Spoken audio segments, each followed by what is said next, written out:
Turning now to a case that's getting national attention after the Supreme Court's decision to overturn Roe v. Wade. This week, a 27-year-old man named Gerson Fuentes was charged with raping a 10-year-old girl in the state of Ohio. Now, that little girl then traveled to Indiana for an abortion because under a new law in the state of Ohio, it would have required her to give birth unless it was determined her life was in danger. As Elaine Quijano reports, the case is showing the results of America's new abortion laws. She indicated that her 10-year-old daughter was pregnant.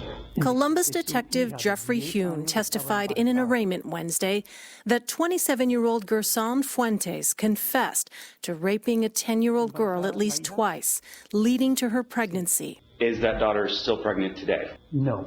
Why not? The victim went out of state to have a medically terminated abortion. Hune said the victim underwent the abortion in neighboring Indiana at the end of June.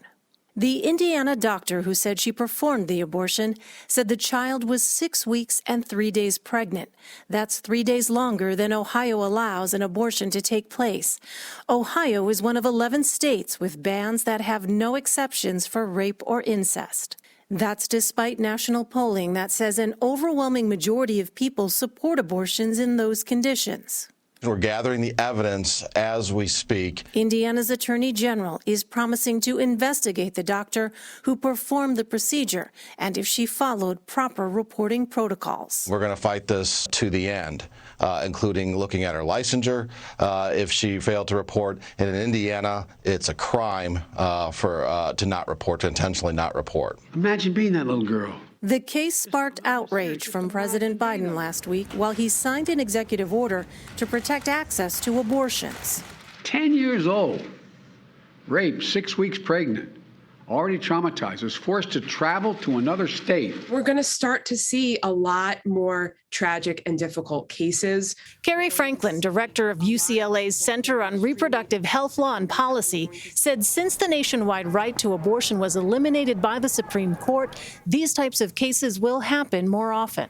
In a lot of anti-abortion states, people will find themselves unable to terminate pregnancies that are the product of rape and incest, and they will find themselves in difficult, traumatic situations. Detective Hune said DNA tests are being conducted to confirm the paternity.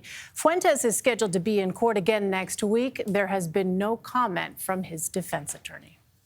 It's a tough story. The Columbus Dispatch in Ohio, which has been covering the story, as you know, Elaine, says that since May 9th, they found, this is quoting them, up to 50 incidences, police reports filed, of people, young women under the age of 15, that have been raped. This story really illustrates just how complex this issue is, how deeply personal this issue is. And, you know, this is a case that has a lot of Americans reflecting, and we're going to hear, I'm sure, more about it.